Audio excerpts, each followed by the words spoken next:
Okay.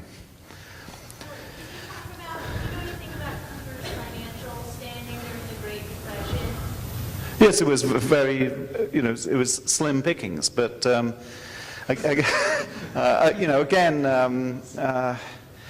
the costs associated with education through the 30s were still, we consider ourselves slim and sparse now when it comes to all kinds of resources, but it was bare bones then. I mean, I certainly wouldn't have wished to be a teacher here under those years. Yeah. Did Andrew Carnegie make any stipulations on how his money would be used to grow Cooper? He didn't make a stipulation. He gave money in the full knowledge that it would be used to fulfill Cooper's idea of a thoroughgoing technical institute. But as I said, there was still some, variation in what that could possibly mean. But he gave it not just, as it were, charitably, but as an acknowledgement that Cooper had shown him, as he said, the way to treat his wealth. That is, Cooper was an active model of philanthropy to Carnegie. It would be, I'm trying to think of what the difference would be. Well, Carnegie actually used a different word, which I think Cooper would have used. Carnegie always talked about the advance and diffusion of knowledge. And I think that probably if Cooper had a chance to, rename the institution, he probably might have put advancement and diffusion of science and art within it.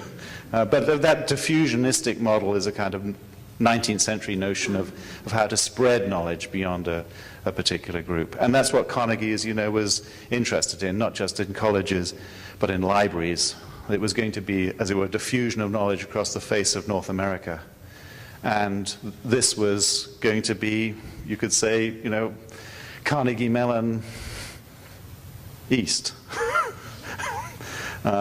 with that gift. Yes? Can you talk a little bit about some of the assets the school has either given away or sold, like Green Camp and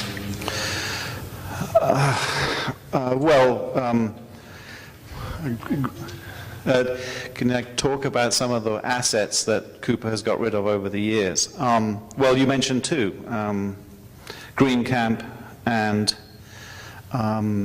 the museum, which is now the Cooper Hewitt Museum of Design.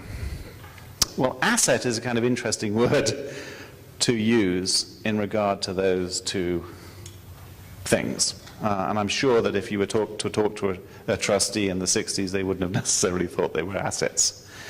The museum was designed initially to be an adjunct to the art school. That is, that people involved in industrial and decorative arts, which was still the overwhelming emphasis in 1900, would be able to go to the museum and use it as an incredible resource for patterns, images, ideas. But oddly enough, right from the start, the Cooper students didn't seem to use the museum as much as other people did. And indeed, by the time you get Parsons and other art schools going, you see their students more interested in, for example, all of the fashion that was collected, because we never went in that direction. We didn't go towards arts decoratif at all. We didn't start a fashion school. We had nothing to do with wallpaper, of which there was a vast amount. And so we were in the very odd circumstance, right, of supporting a museum, a public museum, which had no relationship to the academic program. Now, Green Camp is a more sensitive issue because there are many alums who still remember Green Camp with great fondness. And there, again, what was the relationship between Green Camp, this rural campus, and our academic programs? Well, there was going to be an astronomy lab built there, surveying, But civil engineers basically gave up on surveying in the 50s. So you don't, you know, so that particular, but there was an awful lot of good social activities, and all of the alumni who remember Green Camp remember it with great fondness because it was a way indeed to get together as a college, but out there in New Jersey. There were plans at one point to develop it as a second campus, and that was a very large and extensive notion of us becoming a research institution. As you may know, there was a PhD in physics, and one was going to move to a pretty elaborate second campus model. I don't know what the finances were in the early 60s to justify that optimism.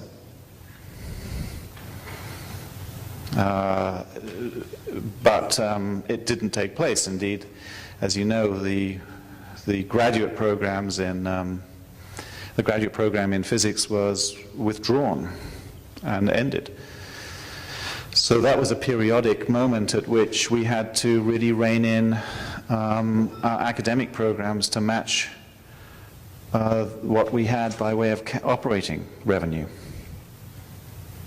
So there have been moments of expansion, moments of contraction through the years, but as I said, I think that by the time you get along to early 1970s, you have the three-school model, which has basically been in operation for 40 years. It's hard to think it. I mean, some people here almost remember the moment that the architecture school was born, but it is now heading towards its half-century mark.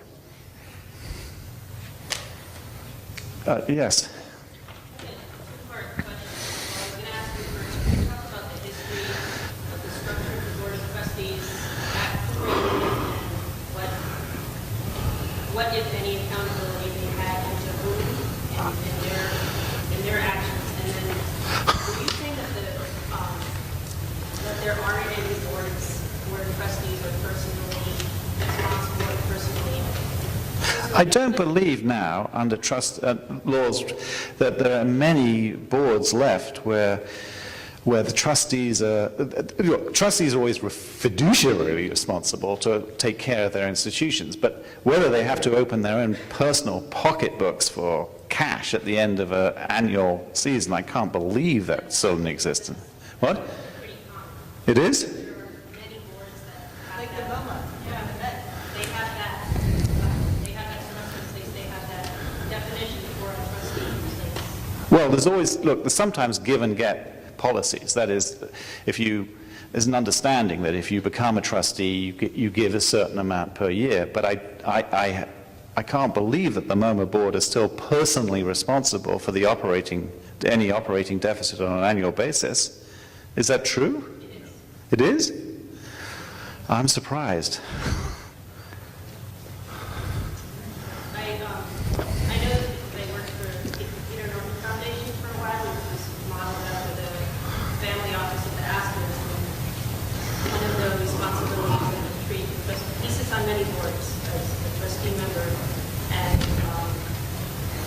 the fiscal obligation is such that if you can't match your dollar or equivalent amount for a year, then you are asked to step down. So for the first time in history, the Norton Collection is actually taking his art collection to auction so that he can provide the money to meet his obligation on the boards that he sits on for the next. Well, that's a little different. I mean, you might have an understanding of what your obligation is on an annual basis, but that's usually not tied to any operating deficit.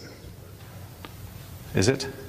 I mean, in other words, you might have an expectation of that you would have to give at least $200,000 a year or whatever to sit on the board, but I don't think correct me if I'm wrong, I can't imagine a board member now being, of a large-scale institution, being personally responsible for any deficit in operating revenue. Maybe I'm wrong.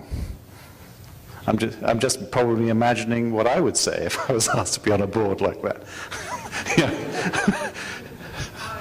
you know whether there's legally any, whether we, the student faculty of the union, have the right to look at the charters or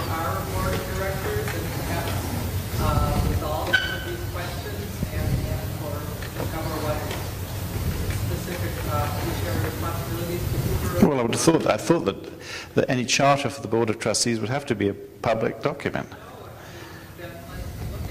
It's on the Alumni Association website. Is there a trustee in the House, by any chance? Is there a trustee among us that would like to get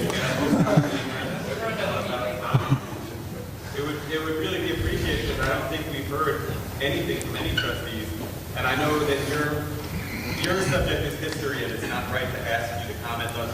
Exactly right. That's exactly right. If there's a trustee here, please, by all means, let us know how it's done. I'm just gonna. Yes.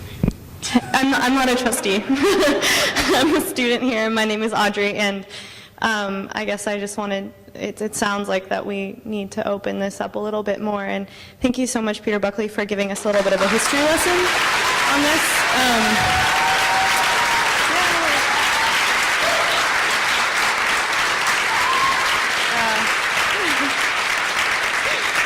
Good.